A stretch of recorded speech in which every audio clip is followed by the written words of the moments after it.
Hey,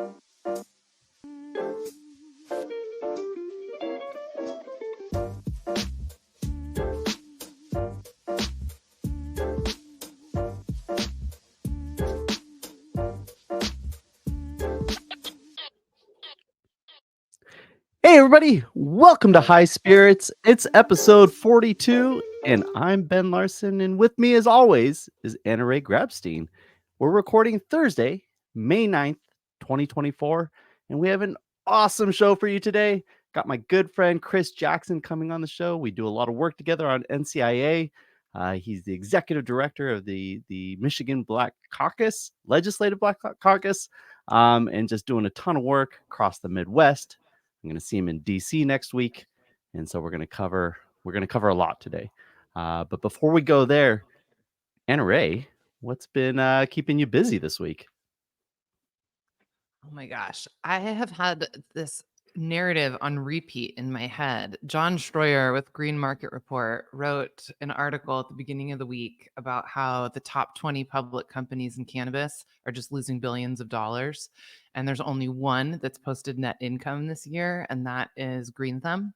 And Oh, the wow. other 19 collectively have lost over $2 billion on less than $9 billion of revenue. And Does that include their tax bill that they're not paying, or? I don't think so. And I talk with a lot of small and mid-sized companies that are going through a lot of expansion and growth, and I dive into their numbers with them and understand how they're doing. And it's just shocking to me how I see lots of smaller companies that are being so much stronger from a performance perspective and a profitability perspective, and have really shifted through the winds of change and complication. And then we've got these public companies that have to share their data with us, and it just looks like garbage. So that's been this narrative in the back of my head of like, what is it with these 20 public companies, and why are they losing so much money, and where is it going? Like all the things that these small companies could be doing with the billions of dollars being lost by these big companies. Yeah, It's just it's mind-boggling. it's interesting, like coming out of the tech space when companies are losing that much money, it's known that you're at this kind of growth at all costs kind of strategy, which has been rewarded in the tech space. Whether it's through acquisition or exits or just perpetual fundraising. But in this case, that doesn't seem to apply, and so you got to wonder, what happens when those coffers run dry, because I think the retail investors have gotten hip to the fact that the green rush is not so much a rush, it's more of a trickle. So true. So true. How about Yeah. you? What's been in your head this week?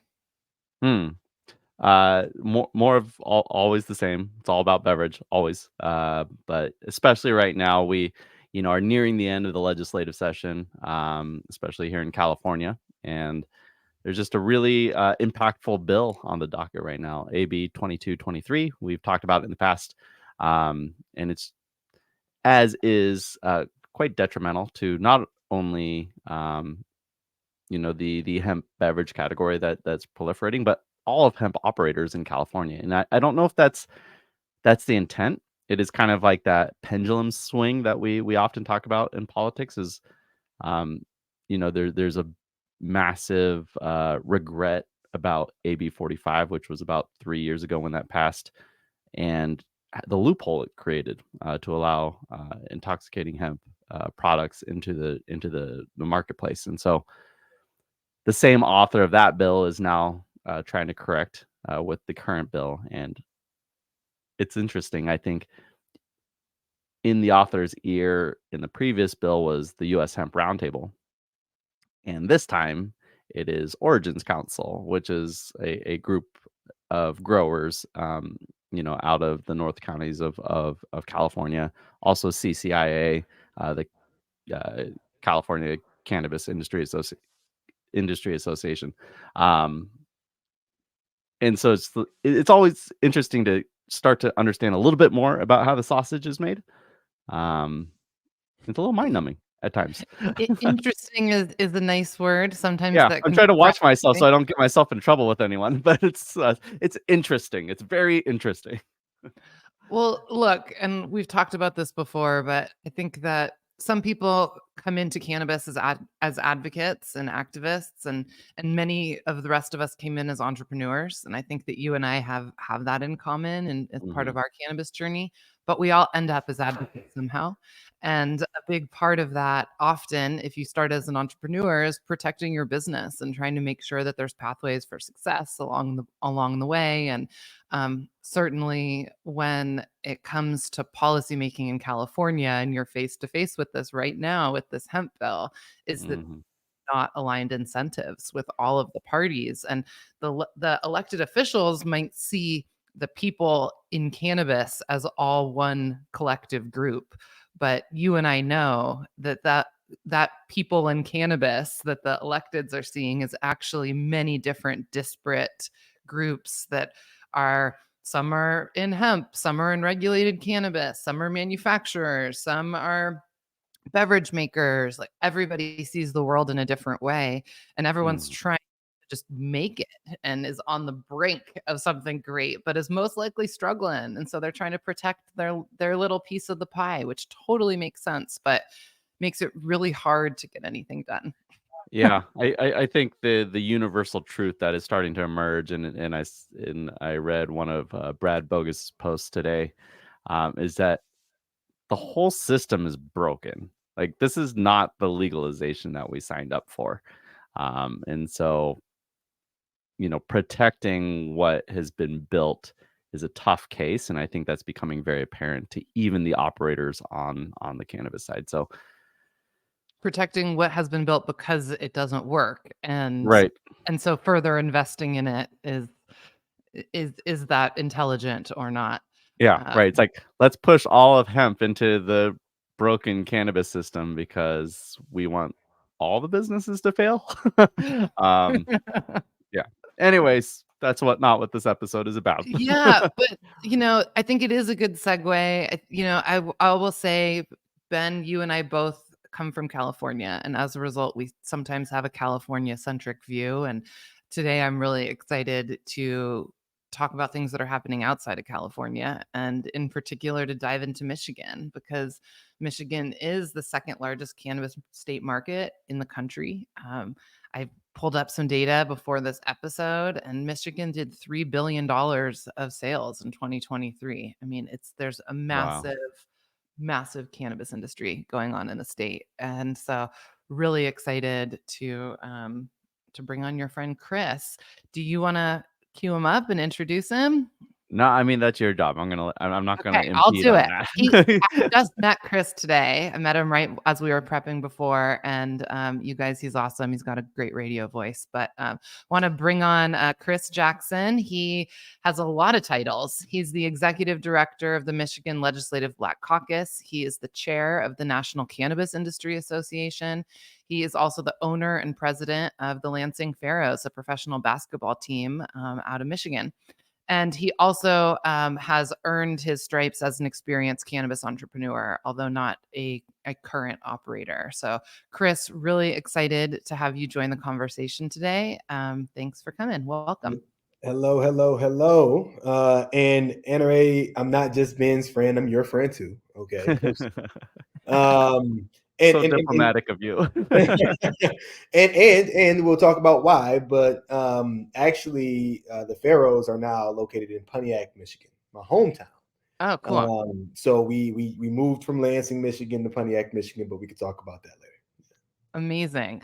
Well, there is so much to talk about with you today. But since you sit in Michigan and this is a show predominantly about cannabis, I Mhm. think that we should start there. I'd love to hear your perspective. People see the big number of Michigan is this big number. Yep. We've heard some other things too about that there's also an oversupply of cannabis in Michigan, that there's been declining prices. What is happening in Michigan that with an oversupply and declining prices that the state is still putting $3 billion on the board? Yeah, it's interesting, right? I think First of all, thank y'all for having me on today to have a chat and a conversation. What's interesting about Michigan, and the purist in me wants to believe that um, that everyone believes in the free market equally. I'm not saying that Michigan did a great job of equity to begin with, and thinking about folks that may or may not have the funding to get into the industry and be as successful as others. I think we're seeing that everywhere. But what Michigan did do, and I actually give the state, the regulatory agency, credit for, is saying we're going to just have a free market state, and very similar to California, in that they're going to allow for municipalities to opt in or out, and then we're going to make businesses actually do good business, right? And like they would do for any other industry. It's always funny to me that people are free market until free market works against their business. Now all of a sudden they aren't free market anymore, and we saw a little bit of that. In terms of, to your point, the thought of there being an oversupply of cannabis in the market, cannabis products in the market, not enough retailers and or people weren't sophisticated enough, and they're becoming more sophisticated, regular consumers on a daily basis, as they move into a space in where they appreciate options, they appreciate safe options, right? But there has to be an educational period that has to exist. There has to be a generation that phases out and a new generation that phases in, that doesn't know anything different than legal cannabis in Michigan. And we're slowly but surely getting to that point. The question for some businesses is, are you able to just stay alive long enough, right, to see the fruits of your labor? And I think rescheduling certainly will help some of those businesses that aren't necessarily vertically integrated. It's actually a really interesting dichotomy here in Michigan, because on the one end, if you have one or two retail locations, or if you have 15 plus locations, you're actually doing okay for the most part in terms of what I've seen. It's that if you're in the middle there, particularly if you aren't vertically integrated here in Michigan because of the free market approach, then those are the folks that we're seeing struggling and or have over leveraged, and the money isn't in the market anymore because folks want to go to other states. There was a company recently, C3 Industries, actually, that's headed to its fifth market and fifth state. So it's a multi-state operator that started here in Michigan, and they just got another $16 to $20 million in investment, right? So it's not that the money doesn't exist. It's, are you positioned properly to be able to take advantage of it? That's the interesting part. I happen to believe, and then I'll get to your questions. I'm sorry, I'm rambling a little bit.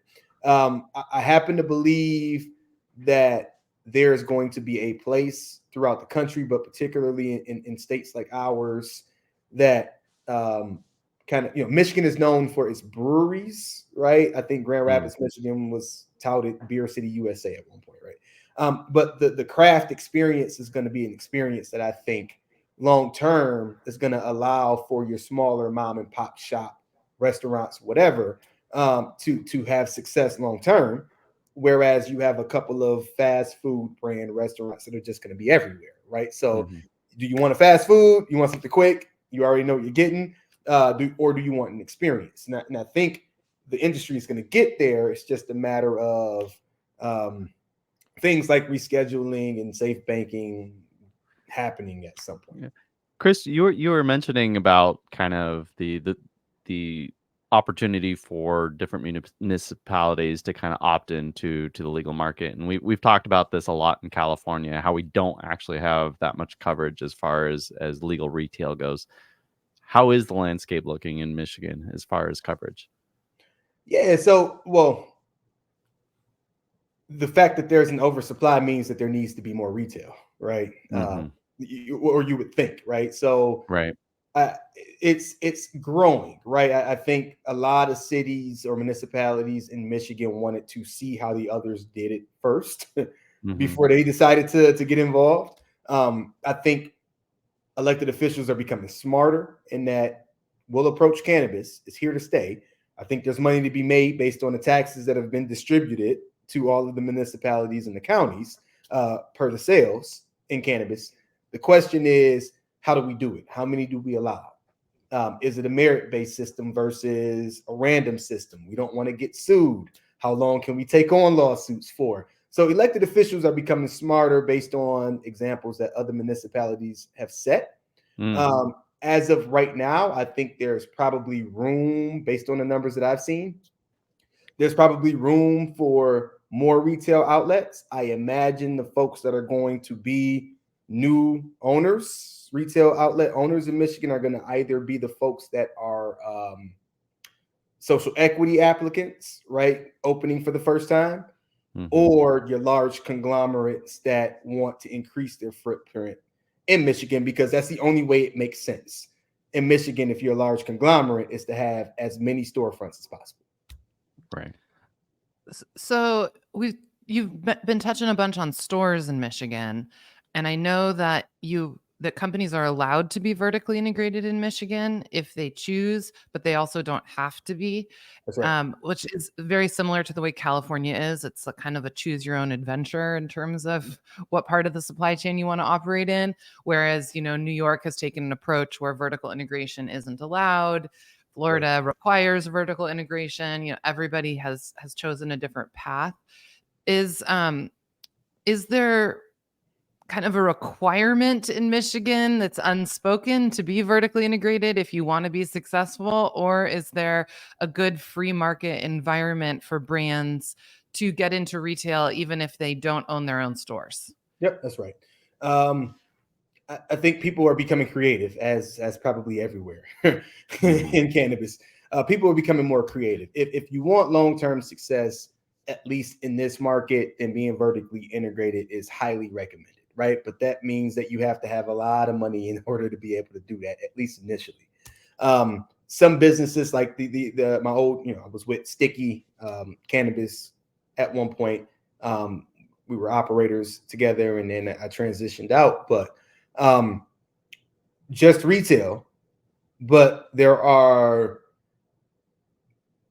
producers, manufacturers, cultivators that exist that think that it would be advantageous to do a joint venture or a partnership or a licensing partnership that would make it to where maybe some items can get moved around, and or because the retail establishment has promised X amount of shelf space, it can be priced at a point where it still makes sense for the consumers, and I'll talk about that in a second, where everybody can still be profitable, right? So we're seeing people get more creative in that way. You mentioned price compression a little bit earlier. I happen to believe that the Michigan market is exactly what consumers. It's a consumer's market. It's what consumers want, right? To be clear, consumers don't want to have to pay a lot of money, and that's why you see $3 billion worth of revenue. And it also has a little bit to do with the fact that Ohio is still figuring their stuff out. Indiana, depending on who the next governor is, but they aren't even close, right? And so we get a lot of flooding in to the state of Michigan, A, because it's priced at the right price point, and or B, other states around us just don't have access or it's far too expensive, like Illinois, right? So we'll call Illinois an oligarchy state, respectfully, but it's very much a limited market in terms Can we of all license. laugh for a minute that you just called Illinois an oligarchy? It's kind of funny. But it's true. I mean, that's exactly what the market is. It's an oligarchy. I mean, Florida, very similar to that, right? So I actually like the fact that the free market is working in that the consumers are actually participating, right? Like the consumers want to participate in this market. Like the goal overall shouldn't just be, we want businesses to be successful, I think, obviously. But I feel like the goal of a market should also be to graduate folks from how they traditionally got their cannabis to moving into a legal market, And the price structure right now in Michigan allows for folks to actually experience the legal market and get adapted to it. And I think long term, that's what's going to be best. Unfortunately, there's going to be some businesses that just don't survive, but that's the case in every industry. Yeah. I selfishly I have a beverage question for you, because you did mention that, it was a beer drinking community. From your perspective, how is the beverage category doing in Michigan? It's growing quickly. Mm-hmm. I think at first it was a situation in which there weren't any beverages allowed, and then people start to figure out with the rules that you can allow for beverages, and now you're starting to see hemp CBD beverages pop up quite a bit. Michigan hasn't gotten to the point yet where, maybe some, but it's pretty tricky. But Michigan really hasn't gotten to the point yet where it's a market that allows for THC beverages as much as hemp or CBD derived beverages. But as the regulatory agency sees that beverages continue to increase in terms of sales, they're figuring out regulations around it, and it's going to be here sooner than we know. And there's a number of brew companies that have already started cooking up their own recipes to have THC infused spots. I will say that as of now, if you're talking about THC infused drinks, it can only probably be purchased in retail outlets. Absolutely, yeah. Licensed retail outlets, I should say. But are they pretty prominent in the marketplace, in the licensed marketplace? Was THC infused beverages? Yeah. Not yet. Not yet. A lot of room for growth. We aren't like I don't know which way that is, but Minnesota, right? Right. Where Minnesota has a very prominent beverage market. Yeah. That's not the case in Michigan yet, but I see it getting there. Yeah. I think it's kind of like this for you. Northwest. Yeah, that way. So I want to segue a little bit to talking about the way that you are enmeshed and have a really, I think, interesting perspective on policy change and the work that you're doing both with NCIA and with Michigan. You shared with us when we talked that you've run for office twice. Unfortunately, never got elected, but it's super badass either way, just to step up and put anyone that chooses to go through that. I admire, and also and that seems like it really parlayed into you being involved in legislative policy anyway. And now you are the executive director of the Michigan Legislative Black Caucus, which is a group of Black elected officials. And you're the executive director that's organizing them. And then you're also the chair at NCIA. And so I can hear when you're talking about the industry, how you understand the way that navigating policy relates to strategy. And I'd like to just hear your perspective on like Michigan policy and maybe what's changing in Michigan. And I know that there's been shifts with social equity in Michigan, that there wasn't a program initially and that now they're trying to fix some of that. Like, tell us about that. And, feel free to move into national policy as well. But no worries. So I've always been legislative adjacent, is what I say, right? So to your point, ran for city council in my hometown, lost by 40 votes. It was tragic, like super close. Dang. And then ran for state rep right after that, and came in a close third, actually. And so at that point, I just kind of told myself, listen, I mean, it clearly folks aren't into my politics at this moment in time, right? And I'm not meant to do that. But I had a buddy who became my partner with Sticky that basically came to me and just said, hey, like, we're looking for expansion. We're looking for legislative affairs, community engagement, all of those things. Obviously, you do very well, and you just so happen to not win the election. Can you bring those talents and skills to the company? And at the time, there was one medical facility in Ypsilanti, Michigan, Sticky Ipsy. And eventually that became Sticky Detroit and Sticky Muskegon, Sticky Battle Creek, Sticky River Rouge. So there was a lot of growth that happened shortly after I joined the team, and we built a really cool brand together, and it still is a cool brand. But during that process, if you will, I also joined the NCIA board, right? And so now there's kind of a national perspective that can be honed in Michigan based on all of the things that I was seeing, and thanks to folks like Ben and others, the Chris Cranes of the world, and folks that really believed in what I brought to the table. Now I'm the NCIA chair. There was speaking about Michigan specifically, there was a racial task force work group that then MRA director Andrew Brisboe put together, because basically he said, look, no doubt we haven't done what we should be doing when it comes to social equity, right? What we thought equity should be, this program, this coupon, really, to be honest, like it was just like some money off of licensing. It just isn't enough, right? And so he brought together, to his credit, a number of different individuals from all over the state that were stakeholders, and said, give me some recommendations on how to improve equity. And all the credit in the world to him, because I think what some states try to do is they try to, rightfully so, they take examples from other states, but I feel like they don't get stakeholders from that state involved enough, and from other states for that matter, right? Involved enough to actually progress a productive equity program, right? So actually give Maryland credit for how they went about doing theirs.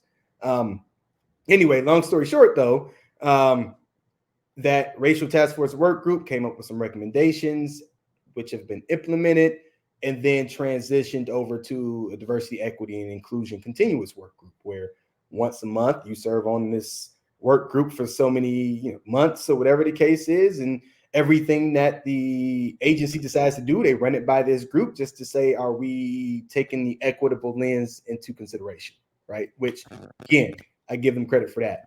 Just recently, because without money, equity program just won't work, right? And so just recently, albeit it wasn't nearly as much as the set aside that Maryland or Connecticut had done, Michigan, to their credit, the legislators appropriated $1 million or $2 million to the CRA, which was then distributed equally amongst the equity licensees that were operating, right? It's a baby step, but it's a step in the right direction, ultimately. When it comes to a national perspective, if we're still talking about equity in the market, I think that Maryland, because that's the latest and greatest state to move in this direction for recreational, right? Can you give us like a 30-second overview of what Maryland has done? Yeah, no problem. I'm sorry. Yeah, I'm assuming that folks know, and I shouldn't. So what Maryland did basically was said, hey, we are going to allow for adult use, but we're going to do a lottery that's going to be a set aside for folks that qualify for their equity program. And then after that qualification, the time starts in which you have access to a conditional license, and that needs to translate to you actually operating. Now, I will say this too: they were smart in that the folks that were already operating became adult use operators, right? So we aren't trying to stop anybody else's business from happening, but we do need to make sure that we set up wraparound services, technical assistance. I was a co-producer on some content for folks that may be interested in going into the market in various areas and various licenses, right? So they put that out first, and then they said, we're going to set aside X amount of dollars for technical assistance. We're going to have a bucket of, I think it was 50 million, that may have changed now, but a substantial amount of money, right? Yeah. That says that this is particularly for equity programming. And, at least recently, the conversation was, what we're going to do is, when I say we, I mean Maryland, once you go through what would be kind of a business 101 / fill in the blank, and you do it in a way in which we approve of it, then you can have access to these grant funds, right? Money or low to no interest loans, right? That you can have access to in order to get your business started. So that's what Maryland has done, is doing. I know it's still evolving as we speak. I give Connecticut credit for doing something similar in partnership with Oaksterdam, where they said if you are a licensee and you go through this program, then you can have access to low or no interest loans for your project. Part of this is you get some people who hit a lottery in a lot of ways because you're in a lottery, but you win the lottery, but it doesn't necessarily mean that you have a certain level of business expertise, particularly in the cannabis industry. The goal is to see you be successful, not for you to operate, even though the opportunity is just as important as anything else, right?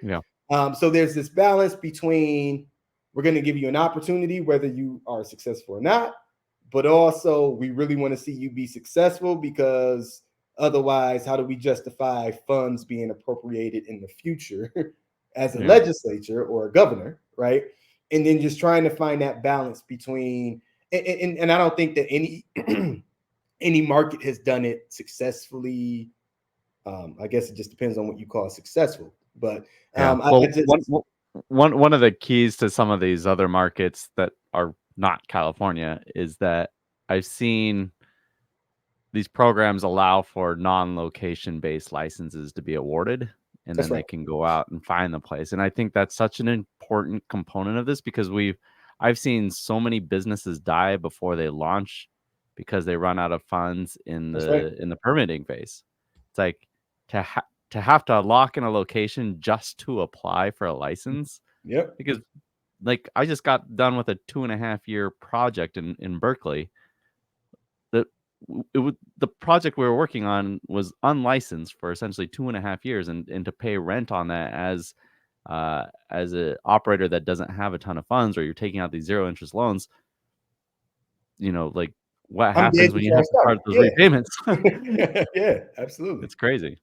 Well, even more, I'm interested in your perspective, because I think that while maybe there are some of the newer equity programs that might be getting it more right, are social equity programs the answer to really repairing the harms that were done by the war on drugs when they're serving such small groups of people? So maybe you have 100 or 200 people in a state that hit that social equity lottery or qualify for the program, when there's so many more thousands of people. Like, is that the right way to focus our energy, or should we be looking at broader community programs instead of driving people into this industry that's been so challenging for so many, and calling it a lottery as if that means that you're going to somehow win big on the other side, and it's still so uncertain? Yeah, I'm with you.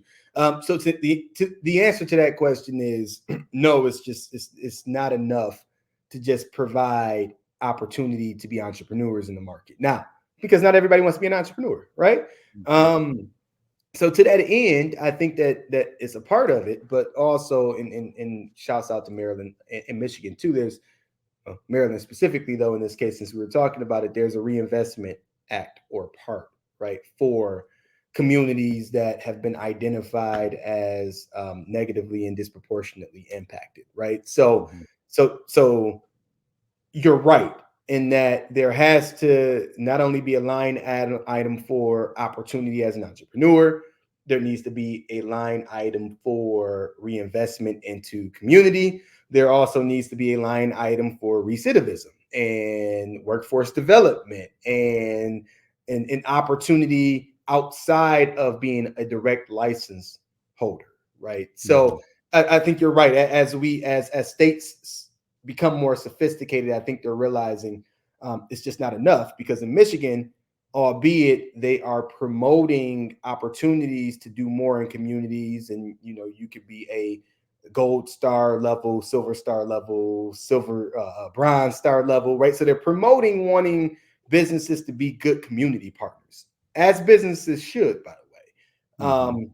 But I think in a lot of ways, other states are looking at it and saying, no, we need to make it necessary. And we'll do that by taking away from taxes that we collect in order to give back to some of these municipalities and counties.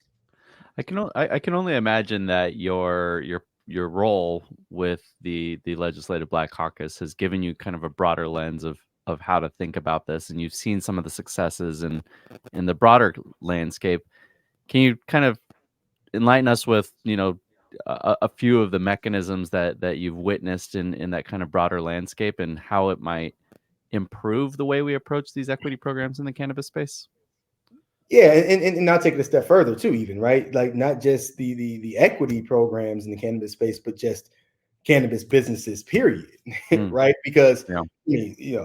People quickly forget that during COVID, at least here in Michigan, cannabis kept the economy afloat here, right? So I think there has to be a level of appreciation from states at some point to say, all right, we understand that we can't cross with federal funding, but what can we do to create grants, which you already do for small businesses, period, or subsections of small businesses. So the MEDC in Michigan would be the example of that. But cannabis companies don't have access to that funding. Mm, So you have a mhm. legal market, in theory, I guess, without access to all of the resources and technical assistance that other industries have access to. And so there's an ongoing discussion, particularly now where I'm at in my level, the fact that I'm in Lansing more often than not, with folks that are directors of these programs to say, okay, so if we're talking about equity, let's go beyond like social equity within cannabis, and let's just say like make it equitable for all industries then, right? If you're going to allow for this, then why can't you allow for that? And Right. and so a lot of my job now is the ability to have direct access to folks that can make those decisions.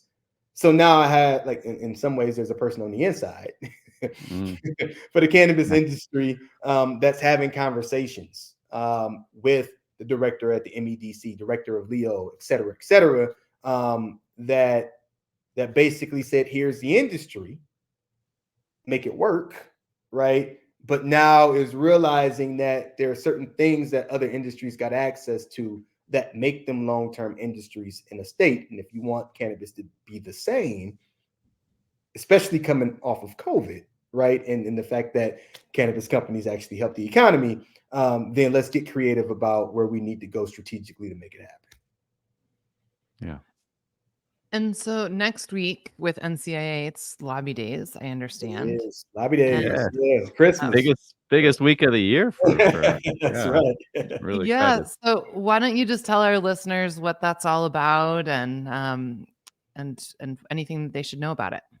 Yeah, I'll say this much. I think that the NCIA's biggest strength, National Cannabis Industry Association, its biggest strength is our ability to galvanize people. So the largest and the oldest trade association, right?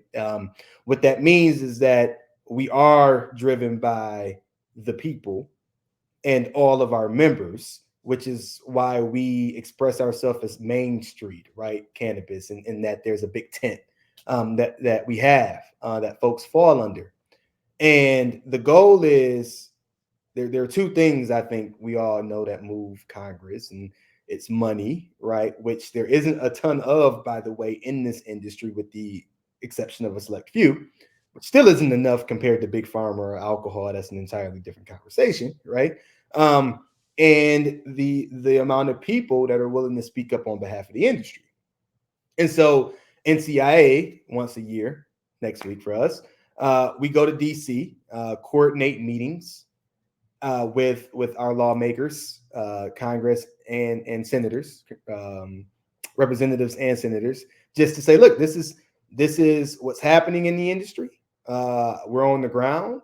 We're probably in your district, and so whereas folks may get a local representative's staffer in their office, in let's just say Pontiac, Michigan, like where I'm from, or you might get a person that works in the staff in the office in DC. this is really an opportunity to rub elbows and have direct conversations with our elected officials, just to say, listen, this is in a coordinated way where we see the industry going. We understand what you're excited about and what you're not excited about, but this is what you need to know based on the folks that are operating or are activists in the community in which you represent. And so we have, generally speaking, usually about 100 people, but might probably closer to 150 folks this year that are all descending on DC from around the country, and really just making the pitch to Congress to say, in 10 years, a lot has happened and accelerated, but that doesn't happen without us 10 years or 11 years ago starting to go to DC and having these conversations to be where we are now. Now, how do we accelerate growth in a way that makes sense moving forward? And that's what we're looking forward to in DC next week. So, yeah, and just building community is great, but when are the feds going to start lilistening? Is that a question, or was that rhetorical, or what? I mean, just to piggyback on what Chris was talking about, like lobby days is when I really realized that every conversation matters. Yeah. And that's not rhetorical. Like I would walk into rooms and you realize like every congressperson has a completely different perspective and knowledge set. And that's right. Walk into a Florida senator's office, actually the senator sitting there, not a staffer. And he's like, you get into your monologue talking about cannabinoids and THC and CBD. And they're like, why the alphabet soup? Why, like, right. It's like, wait, well, you don't even know what THC and CBD are. Right. And yep. And then back up. He's like, it's like, all right, what's your knowledge? Like in the questions that we would get, we're like, oh, can you please at least tell us the difference between hemp and cannabis? It's like, oh shit, that's where we're starting at. Okay. Right. And that's not the case with all of them. Some of them are very well educated on it. And so it's important to at least understand where all those conversations are at. And if you can just educate them just a little bit, they have a better baseline. And then and sorry to steal a bunch of time here, but like there's two other things that I learned on our last lobby days. And one was that the staffers, the ones that you talk to, they're moving from office to office. They have the ear of these Congress folk, but they turn over like every 18 months. And so it's like the opportunity to go there and like talk to a new person every time and educate a new person every time, someone that might influence policy. Every conversation does matter. And it's an insane process, but it's an incredibly important work. Amazing. Well, you guys sold me. Absolutely. Even if I'm a little fed up with the pace of progress in DC.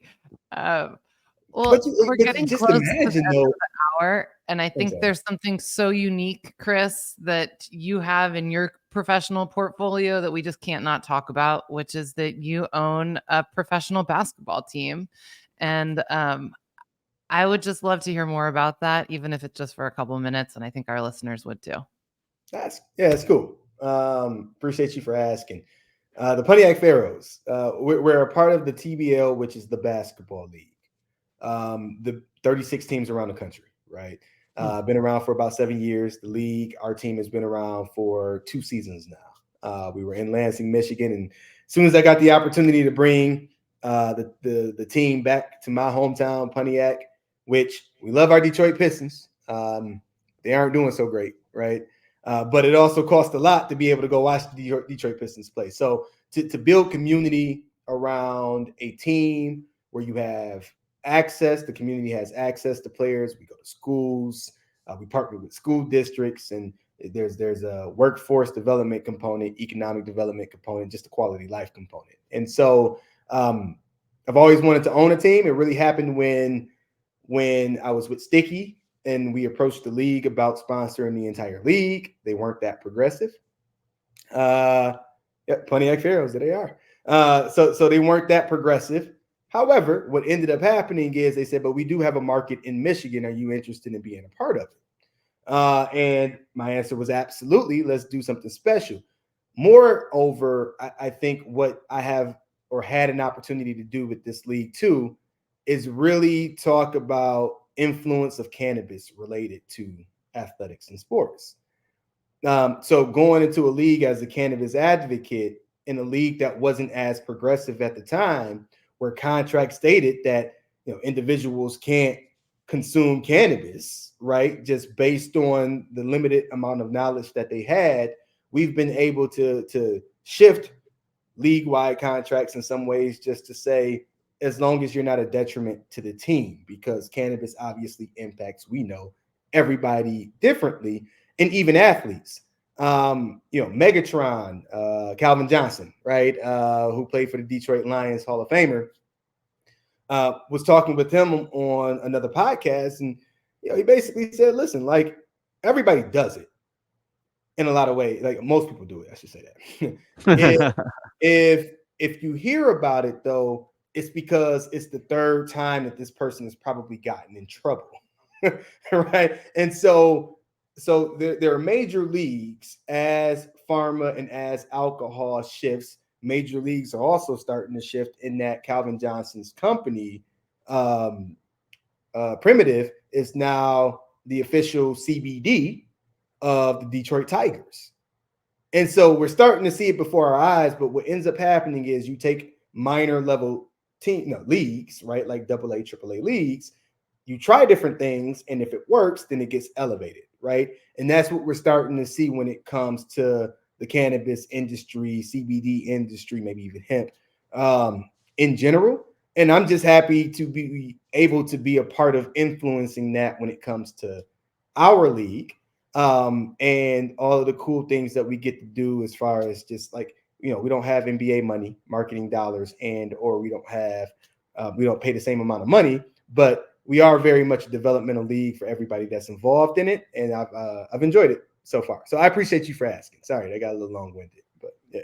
I mean, what a flex. You said, hey, I want to advertise with you. They said, no, we won't take your cannabis money, but you could own us instead, or own a team. Right? Wow. Yeah, own a team. Okay. Yeah, exactly. I love that. We had Joyce Sonali on a couple weeks ago, and she was the founder of the Cannabis Media Council, and talked a little bit about just the restrictions around cannabis sponsorship in media and paid ads. And so I think you're just bringing it to light in a new way, but also taking it apart brick by brick by being a cannabis advocate and putting yourself in a public place. So really cool to see what happens next from all of that. And yeah, I want some gear. I love the logo. I'll get y'all some shirts. Pontiac Pharaoh basketball shirts are coming. You got it. That's awesome. Chris, like, what's on the horizon for you this year? What are you excited about? What's got you fired up in the industry right now? Yeah, man, that's a good question. Because to Anna Ray's point, like, things are moving slowly, but they're also moving faster than they ever have before, right? Related to our industry. So it's both at the same time. For me, it's really so. Okay, I'll give you a quick example of something. So basically, there's a musical artist that I respect, that when they go out on tour, there's like these pocket of songs, right? There's these pocket of songs that at the end of the concert are like the songs that everybody wants to hear. And for me, and similar to this artist, if I'm doing the same songs that I did from the previous album, it means I'm not evolving, right? Like, I'm not evolving as a professional, as an artist, as an entrepreneur, public servant, whatever the case is. And so you really see it play out in my cannabis journey, from running for office to being with Sticky, as an operator, to the NCIA phase of things, now the team. And really, it's just a question of what comes next. Obviously, I'm in a public servant role in some ways. And so it's really, what can I do to advance economic development, legislative development, specifically in communities of color across Michigan, in the pure view that I have, but also maintaining that cannabis can very much be a part of that process, right? If done the right way, if there's a strategic path that makes sense for there to be this nucleus of economic advancement, policies, community advancement, and cannabis really playing a part in helping make that happen. I think that's really like the next iteration of my professional career, given like the space that I'm in currently. So, did that make sense? It made sense to me. Absolutely. All right. Absolutely. I love that. I love it. Yeah. Well, Chris, this has been a pleasure. I'm going to hand over the mic to you for a last call, which is our ending of the show, where we give you an opportunity to plug whatever you want, your call to action, call to someone to go to your website, whatever it is. But thank you for being here. And Chris, what's your last call? Oh, last call. Last call is 5:00 somewhere, so we need to probably get an alcoholic beverage. Ben, you got something for me with some THC in it? No, I appreciate the work that y'all are doing. We were talking a little bit earlier. It's not easy to be consistent with what you're doing and do it in a way that's actually entertaining, sure, but also productive and educational at the same time. And it's very hard to have like that chemistry take place.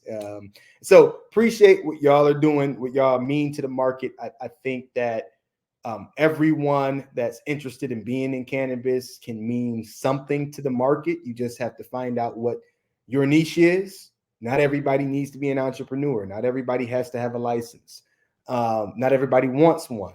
But there's a way in which you can be affiliated that continues to move the needle forward, based on whatever it is we need in order to move the market forward. Now, I'll take a step back and I'll say that's a very important thing to say, because yes, there are subsections of the cannabis industry and everybody has different interests and different needs, but we're also basically a post-prohibition industry.